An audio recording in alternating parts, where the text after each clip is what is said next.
दोस्तों कई बार आपने सुना होगा पंडित जी ने हाँ बोला था, उसके बावजूद भी मेरा शादी क्यों खराब हुआ, मेरा डिवोर्स क्यों हुआ और मेरी लाइफ क्यों बर्बाद हुई। और इसी टॉपिक को लेके मेरा आज का वीडियो मैं आपको समझाना चाहूंगा कि एग्जैक्टली क्या मिस्टेक्स आपने की जब आपने कुंडली मिलान किया। बहुत इंटरेस्टिंग टॉपिक होगा, बहुत मजा आएगा सीखने में, तो बने रहिएगा। मेरा नाम है सुधीर कोय, मैं हूँ साइंटिफिक लोगो एक्सपर्ट और रेस्ट वॉच एनालिस्ट का जनक। और इसी संदर्भ में अगर आपको एक्सपर्टीज प्राप्त करनी है, अपना करियर बनाना है, तो इस वीडियो के नीचे डिस्क्रिप्शन में मैंने बहुत सारे फ्री कोर्सेज का लिंक, मेरे ऐप का लिंक दिया हुआ है, एक्सप्लोर कीजिएगा। चलिए बात करते हैं कि क्या होता है गुण मिलान। गुण मिलान ये डिपेंड करता है कि आपका मून कौन से नक्षत्र को बिलोंग करता है। देखिए, नक्षत्र जो है वो पंचांग में वायु तत्व को रिप्रेजेंट करता है। वायु तत्व का मतलब होता है आपके विचार। आपके विचार बहुत इंपॉर्टेंट है। कहा जाता है कि अगर बॉडी इंजर्ड हो जाए तो वो रिपेयर हो सकती है। मतलब पृथ्वी तत्व में अगर कुछ खराबी आ जाए वो हील हो जाएगा अपने आप। अगर जल तत्व में, इमोशंस में कुछ खराबी हो जाए तो माँ के पास जाओ, ऐसे लोगों के साथ जाओ जो आपको प्यार देंगे। जैसे ही प्यार मिलेगा जल तत्व बैलेंस हो जाए। और अग्नि तत्व की बात करूँ, अग्नि तत्व में भी कहीं ना कहीं आप एफर्ट लेके, मेहनत करके, गुरु का आशीर्वाद लेके उसमें से भी तकलीफ में से बाहर निकल सकते हो। लेकिन जब आपके विचार खराब हो जाए, अगर आपका माइंड खराब हो जाए, तो आपको जिंदगी में कोई नहीं बचा सकता। क्योंकि ये सोच ही है जो एक साधारण से इंसान को बहुत बड़ा बनाती है। बिना अच्छी सोच के इंसान कहीं भी बड़ा नहीं बन सकता। यही कारण है कि हमेशा हम कहते हैं कि हम हमारे आजू बाजू में रहने वाले 5 लोग अगर देख ले तो हमको ये पता चल जाएगा कि हमारी सोच कैसी और हम कितना ग्रो कर सकते हैं। हमारी लाइफ में जितना भी ट्रांसफॉर्मेशन होता है वो सोच के कारण होता है। कोई भी व्यक्ति जो जिंदगी में बहुत बड़ा अचीवमेंट करता है, उसके पीछे एक ही सोर्स है, वो है the ability to think in a different way, और वो है वायु तत्व, वह है आपका मून। जिस नक्षत्र में रहेगा वो आपके वायु तत्व को दर्शाता है। अब गुण मिलान में जनरली इसी वायु तत्व के बहुत सारे एलिमेंट्स को चेक किया जाता है, टेस्ट किया जाता है कि विचार से विचार का मिलान कैसे है। तो बहुत सारे गुण मिलान होते हैं, लेकिन ये सिर्फ एक तरीका है जहां पे हमको ये पता चलता है कि इन लोगों का मन का मैचिंग कैसा है। लेकिन एक्चुअल में जब हम शादी करते तो शादी करते समय बहुत सारी बाकी चीजों को हम देखना भूल जाते हैं। ये गुण मिलान के बाद शुरू होता है actual testing of the life. आप देखिएगा कि जब कभी हम लोग किसी भी व्यक्ति से शादी करते तो सबसे पहले हमने क्या चेक करना चाहिए कि क्या हमारे लग्न से उसका लग्न मैच कर। फॉर एग्जांपल, अगर आपका 2 नंबर का लग्न है तो 2 नंबर का लग्न बताता है कि आप एक स्थिर व्यक्तिमत्व के व्यक्ति हो, मतलब टॉरस लग्न के व्यक्ति। अब टॉरस लग्न के लिए कि जो केंद्र में आएगा वो आएगा 2, 5, 8 और 11। 2, 5, 8, 11 जब केंद्र में आता है तो ये बताता है कि ये लोगों के साथ उसका रिलेशनशिप अच्छा रहे। क्योंकि कोई भी प्लैनेट या कोई भी राशि अगर अपने से चौथे घर में आती है, इसका मतलब है कि वो राशि और प्लैनेट अपने को सुख देने के लिए आ रहे, हमको सपोर्ट करने के लिए आ रहे। कोई भी अपने से एग्जैक्टली अपोजिट आता है, मतलब ये एग्जैक्ट अपने सभी गुणधर्मों का अपोजिशन में है। ये हमको अपोज करने वाला या चैलेंज पैदा करने वाला है। जो भी अपने से 10वें घर में आएगा वहां पे we will make more efforts into that action. तो अगर कोई भी केंद्र में आता है तो कहने की अलाइनमेंट ऐसा है कि या तो वो आपको प्यार दे रहा है, या तो वो आपका केयर कर रहा है, या वो आपको काम पे लगा रहा है। तो केंद्र में आने वाली जो राशियां हैं वो जनरली एक दूसरे के लिए अच्छी होती है। जो एग्जैक्टली सामने वाली राशि है वो अपोज क्रिएट करती है, वो चैलेंज क्रिएट करती है, पर फिर भी वो एक दूसरे की पूरक है, तो कहीं ना कहीं वो सपोर्ट जरूर मिलेगा। दूसरा तरीका है 5 और 9, मतलब कोई भी प्लैनेट अगर या कोई भी राशि अगर आपके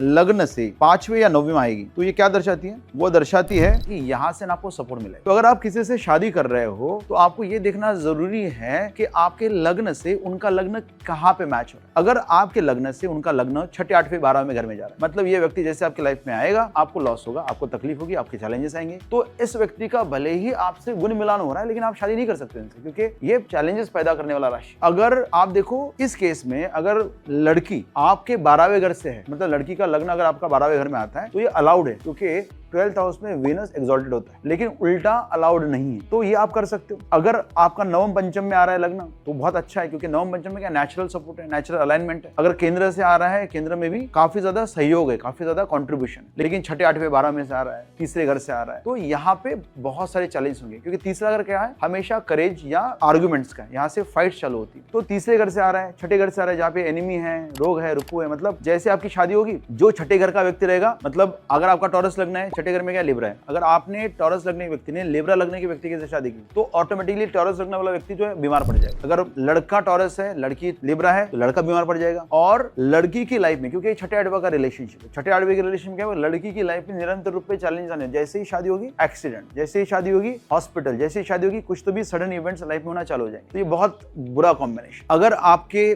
चार्ट में 8वें घर से आपका स्पाउस आ रहा है तो फिर वो सडन इवेंट्स लेके आ रहा है, किसी का डेथ, जैसे ही शादी होगा घर में किसी का डेथ हो जाएगा, जैसे एक शादी होगा किसी का एक्सीडेंट हो जाएगा, जैसे शादी होगा क्रोनिक डिसीज होना चालू हो जाएंगे, निरंतर रूप से इश्यूज और प्रॉब्लम हो गई। यही अगर 12वें घर से स्पाउस आ रहा है, देखो 12वें घर से स्पाउस आ रहा है और लड़की है तो चल जाता है, लड़का है तो लॉसेस। सेकंड हाउस से अगर अपना स्पाउस आ रहा है तो उनके लिए हम लोग मार्क में जा रहे हैं। आप अगर लेडी हो, गर्ल हो और आपके लिए वो सेकंड हाउस है तो चलेगा क्योंकि आपको फैमिली मिल रही है, लेकिन लड़के के लिए अलाउड नहीं होगा। अगर आपका स्पाउस आपके 11वें घर से आ रहा है तो देखो एक व्यक्ति के लिए तो अच्छा है, जो स्पाउस आपको 11वें घर से आ रहा है वो इच्छा पूर्ति के लिए अच्छा मदद करेगा, ग्रोथ के लिए अच्छा मदद करेगा, आपका धन लाभ होगा, आपका इच्छा पूर्ति हो जाएगा। लेकिन अब रिलेशनशिप 3-11 का है, 3-11 रिलेशनशिप में एक व्यक्ति जब जब बात करेगा उस कम्युनिकेशन से फाइट होगा। भले ही दूसरा व्यक्ति उसकी इच्छा पूर्ति कर रहा है लेकिन यहाँ पे फाइटिंग का टेंडेंसी या फाइटिंग का चीजें या बहुत ज्यादा एफर्ट्स करने पड़ेंगे, जिंदगी में हमेशा मेहनत करना पड़ेगा। ये कॉम्बिनेशन वहां से होता है। अब दूसरा आपको मैप करना है, दूसरा आपको मैप करना है quality of the Venus. Quality of the Venus is equal to quality of the marriage. अगर एक व्यक्ति का वीनस बहुत अच्छा है और दूसरे व्यक्ति का वीनस सही नहीं है, एक व्यक्ति का वीनस ये बेनिफिक प्लैनेट से एस्पेक्ट करता है, मैरिज में स्पाउस का हैप्पीनेस इज वेरी इंपॉर्टेंट। दूसरे व्यक्ति का वीनस मैलेफिक नेचर का, मतलब ये व्यक्ति का वीनस खराब, मतलब ये तकलीफ वाला स्पाउस ढूंढ रहा है, ये कि इसकी शादी में तकलीफ होगी, इसकी शादी में बहुत सारे चैलेंजेस आएंगे। तो वीनस से वीनस मैच करना है, एक तो वीनस की क्वालिटी, फिर वीनस की क्वालिटी इन द स्पाउस कुंडली, फिर देखना है कि वीनस से वीनस का रिलेशनशिप कितना है। जैसे वीनस और वीनस एक दूसरे से 6-8वें में बैठे हैं, मतलब एक का वीनस दूसरे घर में बैठा है, दूसरे का वीनस आपके 9th हाउस में बैठा है, ये 6-8वें का रिलेशनशिप। यहाँ पे शादी का जो आइडियोलॉजी है वो डिफरेंट है, शादी का जो थॉट प्रोसेस है वो डिफरेंट है, शादी अच्छी नहीं चलेगी। अगर वीनस एक दूसरे से 9th पंचम में बैठा है, एक दूसरे से केंद्र में बैठा है तो ये बहुत अच्छा कॉम्बिनेशन। फिर राशि भी देखो कि अगर किसी का भी वीनस स्कॉर्पियो राशि में, मतलब इस व्यक्ति की मैरिड लाइफ तो प्रॉब्लमेटिक रहने ही वाली। ऐसे में अगर दोनों व्यक्तियों का वीनस खराब जगह पे बैठा है, खराब राशि में बैठा है, if these people marry, at least there is a chance because they have similar experience in their life, they can sustain the marriage. लेकिन अगर ये खराब राशि में एक का बैठा है, एक का अच्छी राशि में बैठा है, अच्छे प्लान से करता है, तो दोनों का ideology of marriage, thought process of marriage is very different. तो ऐसी शादियां टिकती नहीं, इसलिए कहा जाता है कि मांगलिक अगर किसी का कुंडली है तो मांगलिक कुंडली से शादी करो, क्योंकि दोनों का जो थॉट प्रोसेस है उस चीज को लेकर वो सेम है, वो बच जाएगा, वो अच्छा हो जाएगा। फिर देखो मंगल से मंगल का क्या प्लेसमेंट, क्योंकि मंगल से मंगल मैच करते हैं तो शारीरिक रूप से आपको क्या एक्सपेक्टेशन है अपने पार्टनर के साथ, शारीरिक रूप से आप कैसे हो, शारीरिक रूप से वो कैसा है। तो इन दोनों का जो डिमांड है शरीर से वो भी अगर मिलाप हो रहा है, वो मैच हो रहा है, तो ये भी सपोर्टिव है। तो आपने क्या करना है, एक कुंडली लेनी है जो आपने स्पाउस की कुंडली ली और उसके ऊपर दूसरी कुंडली को रख देना है, इसको कहते हैं ओवरलैपिंग कुंडली। वो ओवरलैप करके देखो कि लग्न से लग्न क्या मैच हो रहा है। देखो कई बार ना वैचारिक मतभेद हुआ तो चलता है, लेकिन मेंटली अगर आप एक दूसरे से कंफर्ट हो, मेंटली मून एक दूसरे से 1, 4, 7, 10 में रहे या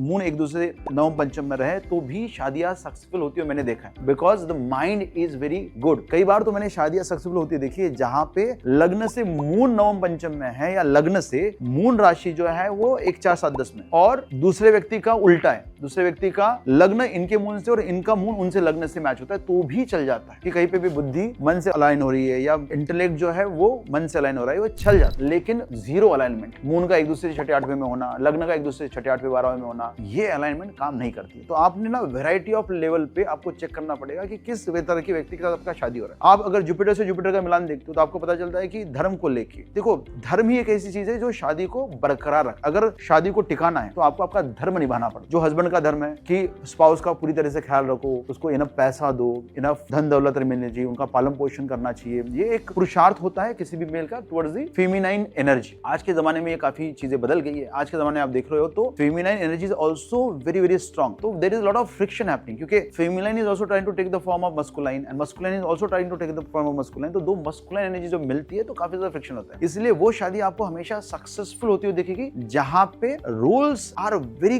क्लियरली डिफाइंड, मतलब या तो फीमेल का काम कर रही है या तो फीमेल मेल का काम कर रही है। अब फीमेल भी मेल का काम करना चाहती है और मेल भी मेल का काम करना चाहता है, I am talking about energies, तो यहाँ पे फ्रिक्शन ज्यादा है, यहाँ पे मैरिज सक्सेसफुल नहीं होती है। लेकिन अगर एक फेमिनाइन एनर्जी ने मस्कुलाइन फॉर्म लिया और मस्कुलाइन एनर्जी ने फेमिनाइन फॉर्म लिया तो भी मैरिज सक्सेसफुल है। यहाँ पे आपको देखना पड़ेगा जुपिटर की, अगर आपका धर्म बहुत इंपॉर्टेंट है आपके लिए, धार्मिक चीज आपके लिए इंपॉर्टेंट है, अगर आपके लिए नॉलेज बहुत इंपॉर्टेंट है, तो आप जुपिटर से जुपिटर का मिलान करके देखो, आपको पता चला जाएगा कि इस पर्टिकुलर एनर्जी के साथ मेरा एनर्जी मैच होगा कि नहीं। तो इस तरह से आप हर प्लेनेट का मिलाप करके ये देख सकते हो कि मेरे लिए जो एनर्जीज इंपॉर्टेंट है, क्या मेरी एनर्जीज मेरे वाइफ की एनर्जीज के साथ मैच होती है या नहीं होती है, मेरे हस्बैंड के साथ मैच होती है या नहीं होती है। और वैसे जब आप मैरिज करोगे तब आपकी मैरिजेस ज्यादा सक्सेसफुल होंगे, जो आपकी लाइफ का प्रायोरिटी है। वही अगर आपके पार्टनर की लाइफ का भी प्रायोरिटी है तो ये अलाइन मैरिज है, जहां पे inspect spite of all the differences, all the challenges, all the problems, because देखो 24 घंटा आप किसी भी व्यक्ति के साथ रहोगे तो आपका झगड़ा, आपका आर्गुमेंट होना अनिवार्य है, क्योंकि आपका दोनों का जो अपब्रिंगिंग है वो अलग अलग एनवायरमेंट में अलग अलग संस्कारों के साथ हुआ है, तो ये अनिवार्य है। लेकिन आपका मैरिज टिका इसलिए क्योंकि